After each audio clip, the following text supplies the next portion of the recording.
सरकार से सवाल पूछने से याद आया कि खुद धर्मेंद्र प्रधान की राजनीतिक पारी भी पेपर लीक मामले में विरोध प्रदर्शन से हुई थी।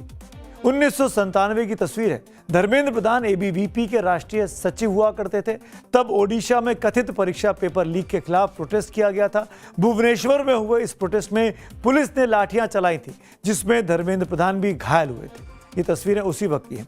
अब धर्मेंद्र प्रधान से बेहतर कौन जान सकता है कि पेपर लीक से छात्रों को कितना नुकसान होता है और ये प्रोटेस्ट करना छात्रों के लिए आज की तारीख में क्यों जरूरी है अपने बेहतर भविष्य के लिए।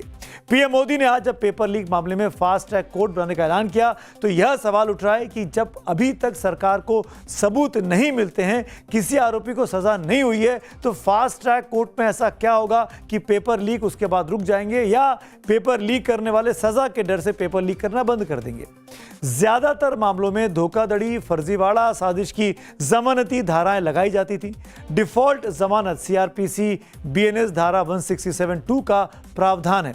अगर 60 या 90 दिनों में चार्जशीट न दाखिल हो तो आरोपी को जमानत मिल जाती है।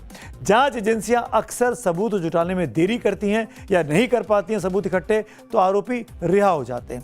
ट्रायल में सालों साल लगते हैं और लंबी हिरासत के आधार पर उनको जमानत भी मिल जाती है। कोर्ट में गवाह मुकर जाते हैं या जांच एजेंसियों के सबूत कमजोर पड़ जाते हैं। फॉरेंसिक एक्सपर्टाइज की कमी तो है ही, डिजिटल सबूत आसानी से इनक्रिप्ट हो जाते हैं। जो ये प्रक्रिया है ये बहुत लंबी है। सबसे पहले एसआईटी गठित कर देते हैं या सीबीआई गठित कर देते हैं। उनका ट्रायल इतना लंबा हो जाता है कि उनको बेल आसानी से मिल जाती है। तो पेपर लीक मामले में फास्ट ट्रैक कोर्ट बनाने की घोषणा के बाद उम्मीद है कि मामले की सुनवाई जल्द होगी और कारगर तरीके से होगी।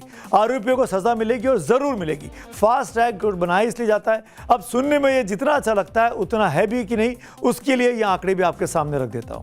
देश भर की फास्ट ट्रैक कोर्ट्स में लगभग 14 से 15 लाख केस आज भी पेंडिंग है। 14वें वित्त आयोग ने 1800 फास्ट ट्रैक कोर्ट की सिफारिश की थी, लेकिन दिसंबर 2025 तक करीब 879 फास्ट ट्रैक कोर्ट ही फंक्शनल हुए। इनके अलावा 775 फास्ट ट्रैक स्पेशल कोर्ट्स भी अभी कार्यरत हैं, जिनमें 398 विशेष पॉक्सो कोर्ट भी शामिल हैं। इन कोर्ट में जल्द सुनवाई होने के बाद भी सुनवाई महीनों या सालों तक चली है। न्यायाधीशों और कर्मचारियों की कमी एक बड़ी समस्या है अपनी अदालतों की। कई राज्यों में पर्याप्त संख्या में फास्ट ट्रैक कोर्ट स्थापित नहीं किए गए हैं। तो कुल मिलाकर फास्ट ट्रैक कोर्ट से सॉल्यूशन निकलेगा, यह अब आपको तय करना है। अब बात करेंगे आज की अगली कहानी की ओर। आपको लिए चलूंगा सीधे। इस वक्त विपक्ष का एक मोर्चा निकल रहा है। राहुल गांधी ने आज अपने घर पे विपक्ष के तमाम नेताओं को इकट्ठा किया। उनके घर वो पहुंचे और इस वक्त विपक्ष के तमाम नेता राहुल गांधी के घर से निकलकर अब जा रहे हैं राजघाट की ओर। नीट यूजी पेपर लीक के मुद्दे ने ही ऐसी आग पकड़ी है कि संसद से सड़क तक हंगामा मचा हुआ है। संसद में तो कामकाज नहीं हो रहा, हम आपको लगातार बता रहे हैं। आज उसी नीट यूजी के सवाल पर विपक्ष के नेता राहुल गांधी ने इंडिया ब्लॉक के सांसदों और नेताओं को अपने घर बुलाया था।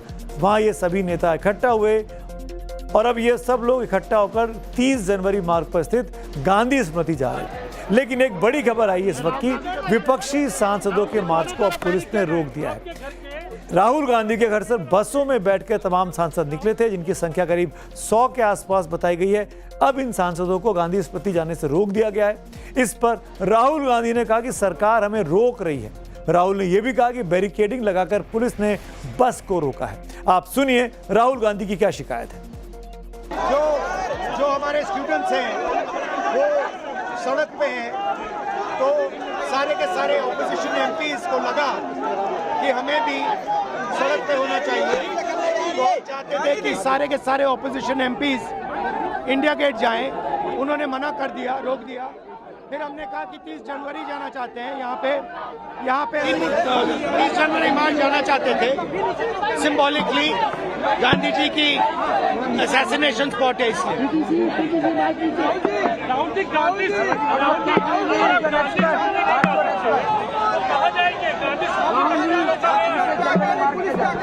वो शायद अब खोल रहे हैं।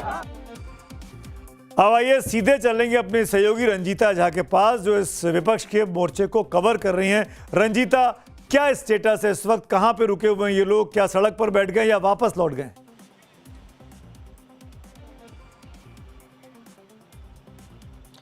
सुमित देखिए, मैं अभी अपनी गाड़ी में हूँ और मैं अपने कैमरा पर्सन को कहूंगी कि एक बार आपको बाहर की तस्वीर दिखाएं। ये है सुनहरी बाग रोड, जहां राहुल गांधी का आवास है, जहां गृह मंत्री अमित शाह का आवास है और कुछ नजदीक जो है किरेन रिजिजू का भी घर है। लगभग हम किरेन रिजिजू के घर के पास से गुजर रहे हैं और बैरिकेटिंग जो है वो 2 लेयर की बैरिकेटिंग की गई थी। अब जो खबर निकल कर आ रही है, क्योंकि राहुल गांधी का बयान अभी हमने देखा कि किस तरह से राहुल गांधी ने बताया कि हम पहले इंडिया गेट जाना चाहते थे, उसके बाद हम 30 जनवरी मार्ग जा रहे हैं। शांतिपूर्ण तरीके से 2 बसों में तमाम सांसद बैठे हुए हैं। राहुल गांधी, प्रियंका गांधी, अखिलेश यादव नहीं पहुंचे। बताया जा रहा है कि सपा के एक वरिष्ठ नेता है, उनके निधन की वजह से वो नहीं पहुंचे, लेकिन उनकी नुमाइंदगी की तरफ से दूसरे एक सांसद भले जरूर सपा की तरफ से आए हैं, तो दूसरे भी सांसद यहाँ है।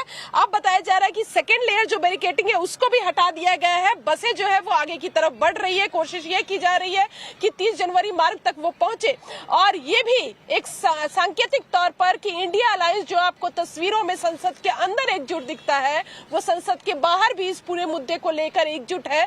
और छात्रों का जो ये आंदोलन, एक जहां जंतर मंतर पर हम देख रहे हैं, वहीं दूसरी तरफ विपक्षी पार्टी भी मोर्चा संभाले हुए है। और जब ये सांसद गाड़ियों में बैठ रहे थे सुमित, उनके हाथों में तख्तियां थी, अलग अलग जो उनके दावे है या जो मांग वो कर रहे हैं, उन मांगों को उसमें लिखा गया था। जो इसमें सबसे पहले शिक्षा मंत्री धर्मेंद्र प्रधान के इस्तीफे की बात कही गई है, बच्चों पर जो लाठीचार्ज किया गया है उसकी जांच की बात कही गई है और प्रधानमंत्री से अपॉलॉजी की बात कही जा रही है, जो राहुल गांधी बार बार दोहरा रहे हैं। रंजीता, विपक्ष के तमाम नेता इसमें मौजूद है, तमाम सांसद इकट्ठा किए गए। क्या दिल्ली पुलिस से परमिशन ली गई थी? क्योंकि हमने 3 दिन पहले देखा राहुल गांधी बगैर परमिशन के जाके प्रधानमंत्री आवास पर धरने पर बैठ गए थे। आज क्या दिल्ली पुलिस को बताया गया था विपक्ष के नेता की तरफ से कि वो कहां जाएंगे, कहां प्रोटेस्ट है? क्योंकि जानकारी ये भी कि शायद कैंडल लाइट मार्च निकालना चाहता है विपक्ष। परमिशन ली गई थी क्या?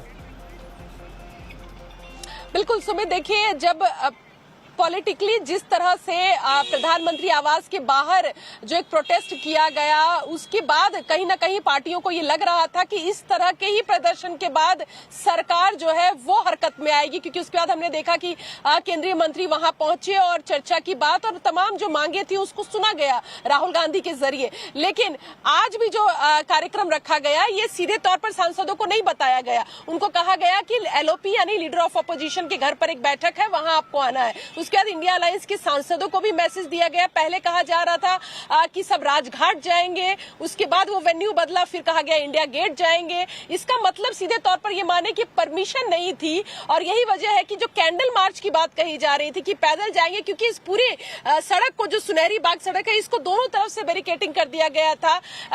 बड़ी संख्या में हम कह सकते हैं पुलिस यहाँ तैनात थी, बैरिकेटिंग की गई थी, बसें लाई गई थी। कांग्रेस की तरफ से बसें आई तो पुलिस जो दस्ते हैं उनकी तरफ से भी बसें आई थी और कहीं ना कहीं जब 1 घंटे तक ये पूरा क्योस का माहौल बना रहा इस पूरी सड़क पर, और उसके बाद ये निर्णय लिया गया, क्योंकि सांसद अंदर बैठक कर रहे थे, नाश्ता कर रहे थे, और उसके बाद ये निर्णय किया गया कि वो बसों में बैठकर 30 जनवरी मार्ग तक जाएंगे और वहां जाकर गांधी स्मृति में वहां प्रार्थना सभा या जो भी कैंडल मार्च करना है, क्योंकि वो कह रहे हैं कि हम जो बच्चे नीट परीक्षा के बाद जो पेपर लीक हुए, उसके बाद जो आत्महत्याएं की है जो बच्चे, उनकी शांति के लिए हम ये मार्च करना चाह रहे थे। लेकिन अब तक जो जानकारी निकल पाई है सुमित, की बैरिकेटिंग इस रास्ते से हटाई गई है। उम्मीद ये की जा रही है कि बसें जो है वो 30 जनवरी मार्ग तक जाए और वहां गांधी स्मृति तक ये सांसद पहुंच। रंजीता, आप रहिए मेरे साथ। राहुल